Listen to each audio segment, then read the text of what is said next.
Devocional 16 de agosto, Hechos 2, 21, 22, invoco el nombre del Señor.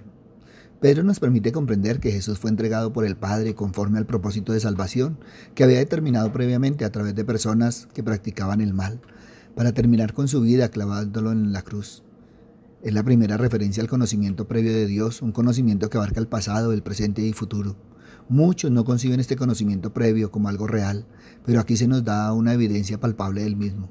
Como vosotros mismos sabéis, Pedro se refirió a lo que estas personas ya sabían de Jesús. Ellos ya sabían de su vida y sus obras milagrosas. Muchas veces cuando hablamos de Jesús a alguien debemos comenzar por lo que ya saben acerca de él. Pedro sabía que la muerte de Jesús era parte del plan de Dios. Sin embargo, aquellos que lo rechazaron y pidieron su ejecución eran responsables de las acciones de sus manos de inicuos. El Pedro lleno del Espíritu Santo era un hombre diferente que el Pedro de unos meses antes, aún conociendo a Jesús. Pedro sabía que Jesús no podía ser retenido por la muerte. Era imposible que Jesús permaneciera víctima del pecado y odio del hombre. Ciertamente triunfaría sobre eso. Su testimonio no solo abarca su ministerio y su muerte, sino también su resurrección. Al ser librado de toda angustia de muerte, mostró su poderío y majestad, pues la muerte no pudo retenerlo bajo su dominio. Pedro revela que lo sucedido es la confirmación de lo anunciado por el profeta Joel. Recordándonos lo que aquella profecía decía sobre el derramamiento del Espíritu de Dios. Existe cierta confusión en la iglesia con respecto al Espíritu Santo. Muchos cristianos piensan que la presencia interior del Espíritu se produce en algún momento después de la salvación, pero la Biblia enseña que Él viene a morar en el nuevo creyente desde el momento en que cree en Jesucristo. No necesitamos decir palabras específicas al orar para que llegue el Espíritu Santo. Tampoco tenemos que asistir a un servicio especial invocando su presencia para que Él habite en nosotros. Cualquier enseñanza que afirme que podemos perder el Espíritu Santo y que debemos recuperarlo una y otra vez es falsa. Tan pronto como ponemos nuestra fe en el Señor Jesús, su Espíritu viene a morar en nosotros para siempre. Lo que sí hacemos es contristar al Espíritu Santo. Contristar es afligirlo, entristecerlo, angustiarlo, causarle agravio, causarle dolor y tristeza. ¿Y cuando le causamos dolor y angustia al Espíritu Santo? No es solo cuando pecamos, sino que existe un problema aún mayor, el ignorarlo, el dejar de buscarlo, el dejar de hablar con Él, el preferir hacer cosas triviales en vez de estar con Él, el desear y anhelar las cosas de este mundo más que a Él. El no buscarlo todos los días para estar en una comunión permanente con Él, es decir, el no amarlo, desearlo y anhelarlo con todo nuestro corazón. Oh almas adúlteras, ¿no sabéis que la amistad del mundo es enemistad contra Dios? Cualquiera pues que quiere ser amigo del mundo se constituye enemigo de Dios. ¿O pensáis que la Escritura dice en vano el Espíritu que Él ha hecho morar en nosotros nos anhela celosamente? Somos templos vivos del Espíritu Santo y Él nos santifica si nosotros queremos. Ese podría ser nuestro principal compromiso, ser dóciles a la acción del Espíritu Santo en nosotros para crecer continuamente en nuestra vida espiritual. Intensifiquemos nuestra oración, haciéndola más frecuente, más familiar y más comprometida. Él nos ayuda a cumplir con los deberes propios de nuestro estado. Algunos de sus frutos son la alegría y la paz, esa paz que nace de pedir y dar perdón, y esa alegría sincera que solo tendremos si hacemos la voluntad de Dios. Es esencial entender esta verdad. Sería imposible ser cristianos sin que el Espíritu Santo more en nosotros. Él es quien nos guía a la voluntad de Dios, nos enseña las verdades de las Sagradas Escrituras, nos transforma a la semejanza de Cristo y nos da poder para servir y obedecer al Padre, a ese Padre Celestial con éxito y alegría. Cuando comprende esta verdad fundamental, se da cuenta de que en vez de tratar de recibir el Espíritu, necesita vivir como el cristiano lleno del Espíritu que ya es y no ir en el caminar diario conquistándolo. Pedro también revela recordándonos la promesa bíblica de que todo aquel que invoque el nombre del Señor será salvo.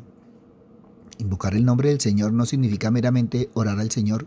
Muchos creen que con esta oración o algo semejante serán salvos. Pero Jesús dice, no todo el que me dice Señor, Señor, entrará en el reino de los cielos, sino el que hace la voluntad de mi Padre que está en los cielos. ¿Por qué me llamáis Señor, Señor, y no hacéis lo que yo digo? Invocar el nombre del Señor significa reconocer que Cristo es Señor con toda autoridad y que es necesario sujetarse a su voluntad.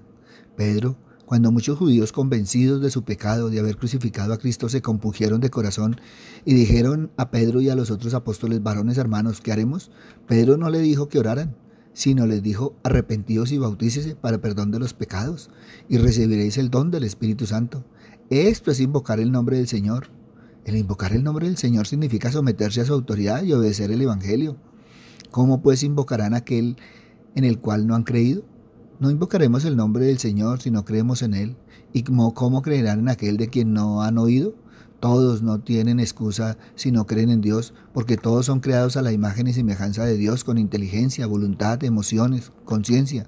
Pues habiendo conocido a Dios, no le glorificaron como a Dios, ni le dijeron gracias, sino que se envanecieron en sus razonamientos y su necio corazón fue entenebrecido. Profesando ser sabios, se hicieron necios.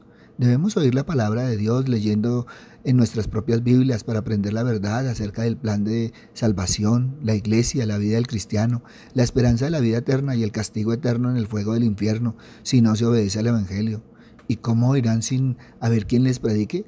Según Mateo, Jesús dijo: por tanto, id a hacer discípulos a todas las naciones, bautizándolos en el nombre del Padre, y del Hijo, y del Espíritu Santo, enseñándoles que guarden todas las cosas que os he mandado, y he aquí yo estoy con vosotros todos los días hasta el fin del mundo. Según Marcos, Jesús dijo: id por todo el mundo y predicad el Evangelio a toda criatura. El que creyere y fuere bautizado será salvo, mas el que no creyere será condenado. Según Lucas, Jesús dijo: así está escrito, y así fue necesario que el Cristo padeciese y resucitase de los muertos al tercer día, y que se predicase en su nombre el arrepentimiento y el perdón de pecados en todas las naciones, comenzando desde Jerusalén. Y vosotros sois testigos de estas cosas. Los que no invocan el nombre del Señor están sin excusa. Todo cristiano debe proclamar el mensaje que el Evangelio ha sido revelado, predicado, confirmado y escrito en el Nuevo Testamento, y por lo tanto la salvación está disponible para todos, y los que no obedecen al Evangelio están sin excusa. Ante esto, evalúa hoy: ¿invoco el nombre del Señor? Papito Dios, gracias, Señor Padre misericordioso, porque una y otra vez, Señor, nos exhortas, Padre misericordioso, a andar contigo, Padre, a estar con Cristo, Padre misericordioso, y a dejar actuar al Espíritu Santo. Papito Dios, pero también nos hace, Señor Padre misericordioso, ver, Señor, que ese faro maravilloso de la luz, de la palabra, Señor, debe estar, Señor, en nuestras vidas, en nuestro caminar diario, Padre misericordioso. Papito Dios, por eso te alabamos, te bendecimos y te glorificamos, Señor, pero ponemos en tus manos, Señor, a todos aquellos, Padre misericordioso, que no han invocado el nombre de Cristo, Padre misericordioso, para empezar a caminar, Señor, hacia ti, Padre misericordioso. Papito Dios, hoy queremos, Señor, ponernos todos en tus manos, Señor, Padre misericordioso, para no apartarnos de tu caminar, Señor, ni a derecha ni a izquierda, Padre misericordioso. Seguir, Señor, de tu mano, de la mano de tu Hijo, Padre bondadoso, y que cada día, Señor, el Espíritu Santo pueda, Señor, hacernos crecer y crecer, Padre misericordioso, porque nosotros nos entregamos a ti, Padre amado, invocamos, Señor, creemos en ti, Padre misericordioso, creemos en tu Hijo, Padre amado, creemos en la obra del Espíritu Santo, Padre misericordioso. El mundo te necesita, Padre amado, cada uno te necesitamos, Señor, más que ayer, Padre misericordioso, y hoy, Padre amado, Señor, por eso hoy nos ponemos todos en tus manos, Señor, Padre misericordioso, así como Pedro, Señor, nos habla, Padre misericordioso, a judíos y a gentiles. Hoy, Padre misericordioso, la palabra nos sigue hablando, Señor Padre Santo, a todos como cristianos, Señor Padre misericordioso, pero también a todos aquellos que han tenido el corazón duro, Padre bondadoso. Por eso, Padre misericordioso, sabemos, Señor, que nosotros llevamos, Padre Santo, tu palabra hasta el oído, pero tú la llevas del oído al corazón, Señor, y es tu Espíritu, Señor, el que empieza a reargüir y a transformar, Padre bueno. Gracias, Padre amado. Gracias, Padre misericordioso. En el nombre de Cristo Jesús, para gloria y alabanza tuya. Amén y amén. Buenos días para todos. Les habló el pastor Walter Bernal de la Iglesia Su Gloria en mi Bogotá. Un abrazo, muchas bendiciones, y evalúa hoy: ¿invoco el nombre del Señor? Si esta palabra tocó tu corazón, compártela. Muchos necesitan evaluar si realmente invocan el nombre del Señor. Si necesitas palabra, ve a nuestra página web, Su Gloria en mi Bogotá.